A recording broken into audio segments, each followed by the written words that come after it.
Olá, eu sou Mauro Iazzi, professor associado da Escola de Serviço Social da Universidade Federal do Rio de Janeiro, e atendendo a solicitação da nossa direção, da companheira Miriam, da Elaine, estou aqui apresentando para vocês, nesse vídeo, uma breve análise de conjuntura desse tortuoso período que nos aflige. Né? Todo mundo está acompanhando a gravidade da pandemia mundial, o esforço de todos os países tentando enfrentar essa doença terrível, e a gente combina no Brasil uma crise que vem de antes do coronavírus, aquilo que está explodindo agora, agravado e potencializado por questões sanitárias, na verdade é o desfecho de uma luta intestina entre facções na busca de uma solução para um problema que eles mesmos criaram. Né? Quer dizer, o Brasil sofreu uma interrupção no processo institucional em 2016, com o afastamento da presidente Dilma, por um casuísmo jurídico, por manobras institucionais, midiáticas, que, aproveitando-se da crise, resolveram interromper o processo institucional com um golpe.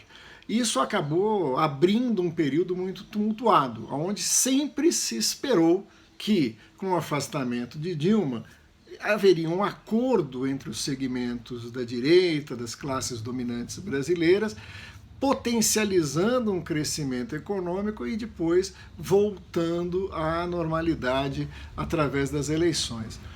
O fato é que duas coisas não ocorreram.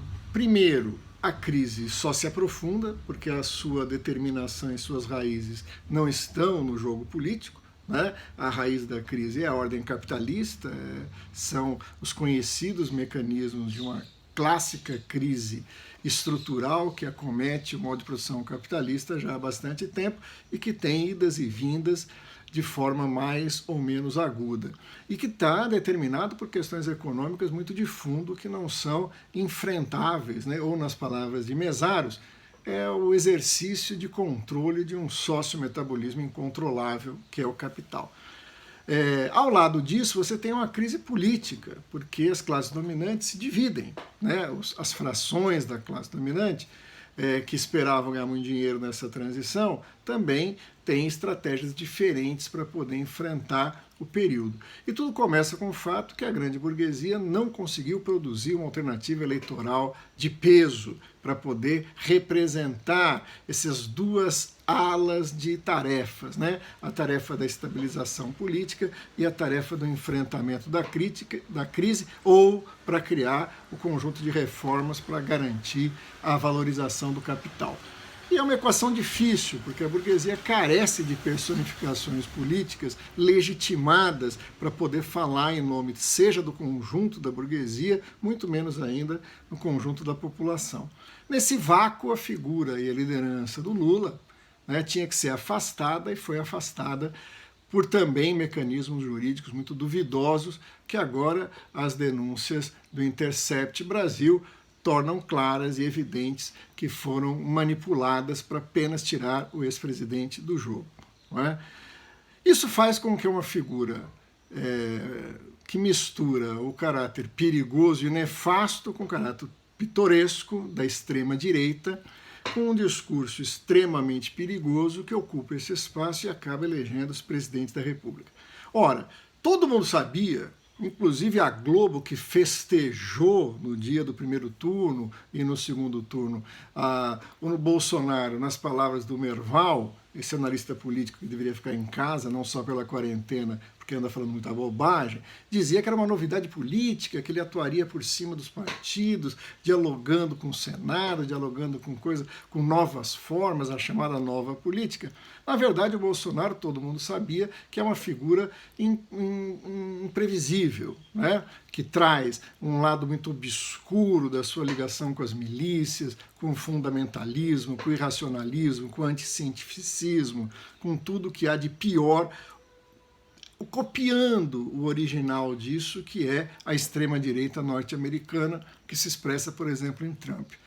Mas pairava sobre as classes dominantes a sensação de que era possível controlar a figura. Deixa de fazer suas palhaçadas, deixa de fazer seus atos pitorescos, enquanto aquilo que interessa passa, que são as reformas. A reforma trabalhista, a reforma da Previdência, a reforma tributária e fiscal, a reforma do Estado. Né? Ou seja, o conjunto de reformas que dotaria o capital de condições de um salto de acumulação, enfrentando a sua crise cíclica, periódica e, nesse caso, nessa era estrutural. Ora, isso falhou, porque o próprio Bolsonaro divide o governo em praticamente 3 áreas. Né? Uma área do mercado, que estava responsável por fazer as reformas, aí capitaneada pelo ultraliberal Guedes. Uma ala militar, que seria a garantia e a tutela de que ninguém mexeria com isso, e que também, ao meu ver, alimentava a vã ilusão de que poderia manter a figura imbecil sob controle. E uma ala que, errada e equivocadamente, a imprensa chama de ideológica, né? Porque ideológico é muito mais do que isso, é uma ala bolsonarista, uma ala fundamentalista, ligada ao Olavo de Carvalho, ligado ao fundamentalismo cristão e outros fundamentalismos, né? E que assim, dirigida diretamente pelo núcleo familiar do Bolsonaro, que por sua vez tem relações, se suspeita, está aí para se provar, infelizmente não temos um ministro da Justiça, nem uma Polícia Federal apurando, suas ligações bastante perigosas com a milícia, bastante perigosas com uma área tenebrosa, como os indícios parecem indicar. Essa família vai ocupando setores, como é o caso aí do Ministério da Educação, como é o caso da Damares, como é o caso de outras figuras, relações internacionais, o Araújo, etc. Ora, esse equilíbrio tenso entre essas 3 era garantido por uma mítica promessa de que tudo iria bem e uma hora o Brasil decolaria na economia. Né? Se o Brasil decolasse na economia, ele pode ficar acreditando que a Terra é plana, que tudo bem, não ia afetar os planos do capital. No entanto, antes da crise do coronavírus, já começava a ficar claro que a personagem podia criar problemas, que as suas atitudes intempestivas colocavam em risco contratos, afastavam investidores e que a mágica solução ultraliberal do Guedes era um engodo. O Brasil já tinha quebrado antes. O Brasil já estava quebrado, o plano econômico fracassou, reforma da Previdência, reforma trabalhista e o desemprego campeava solto. A economia não crescia, os investimentos não cresciam, a infraestrutura continuava abandonada, a produção industrial caía, segmentos ganhavam muito dinheiro, como sempre, né? Não apenas os bancos, as instituições financeiras, mas certos segmentos do capital também estavam ali sendo beneficiados, o agronegócio. Então você tem uma situação onde, apesar do fracasso da política econômica, da crise que estava se aproximando, do caráter tosco, evidente, do imbecil na presidência, existia aí um equilíbrio de vamos deixá-lo para não criar mais problemas. No entanto, de um tempo para cá, e não é agora, amadurecia a ideia de um segmento das classes dominantes que seria necessário encurtar esse mandato, porque ele cria muito problemas e as apurações uma hora vazariam e isso ficaria muito mal para aqueles que estão respaldando o seu governo. Não é? Um segmento decide tirá-lo e começa a operar nessa direção e ele reage, quer dizer, o Bolsonaro reage e tem meios para reagir. Né? Quais são os meios, recursos? Numa análise de conjuntura, não basta identificar os interesses, mas é fundamental identificar também os recursos de poder para fazer valer esses interesses. Se o lado que quer tirá-lo tem força, porque tem o aparato político, tem uma boa parte do parlamento, tem a conivência de setores jurídicos, tem o apoio luxuoso de meios de comunicação, o que foi eficiente e suficiente para tirar a antiga presidente, no caso do Bolsonaro, esbarra no outro lado também em recursos. Quais são esses recursos? Também uma aceitação popular, mas isso não é decisivo. Ele tem recursos no apoio dos aparatos militares, das polícias militares, nas milícias, no fundamentalismo, nas igrejas, né? E também, isso é importante que se diga, né? Um apoio em segmentos das Forças Armadas. Isso equilibrava o jogo. Né? Então, esse jogo estava equilibrado, mais ou menos empatado. Eu não consigo tirar o presidente também não consegue fazer o que ele quer. A impressão que eu tenho, e denunciamos isso várias vezes, é que o presidente, diante disso, coloca em marcha o seu plano, que é o plano original, Ele nunca esperou governar, acabar o seu mandato, se reeleger, né? Ele sempre imaginou que para realizar o seu plano era necessário um golpe. E ele tensiona a ordem para sempre, ou, né, se ela reage e impede, convocar os seus apoiadores para justificar uma interrupção de força, ou negociar espaços onde ele possa continuar implementando sua política. Esse jogo empatado parece agora ter sido desequilibrado pela pandemia, né? Quando entra o vírus gera o necessário caos social e econômico que nós estamos vivendo. O plano econômico mostra, não é que ele causa isso, mas ele evidencia os problemas que já estavam no Brasil, né, como a gente havia dito. Tudo isso faz com que o presidente tenha que tomar atitudes. E aí potencializa. Nada do que estamos vendo não existia um dia antes do coronavírus, mas tudo fica potencializado, né? Ele vai ter que dizer o que ele quer fazer. E ele representa um segmento podre da burguesia.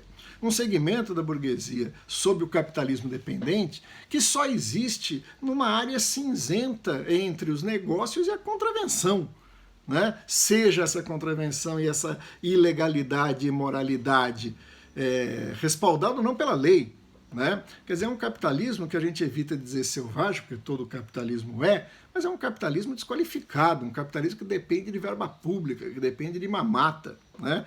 Esses segmentos se acoplam ao Bolsonaro e vem nele uma tábua de salvação para um momento onde o capitalismo tem que mudar um pouco sua feição. As divergências sobre o enfrentamento do coronavírus não tem nada a ver com questões sanitárias ou concepções de mundo.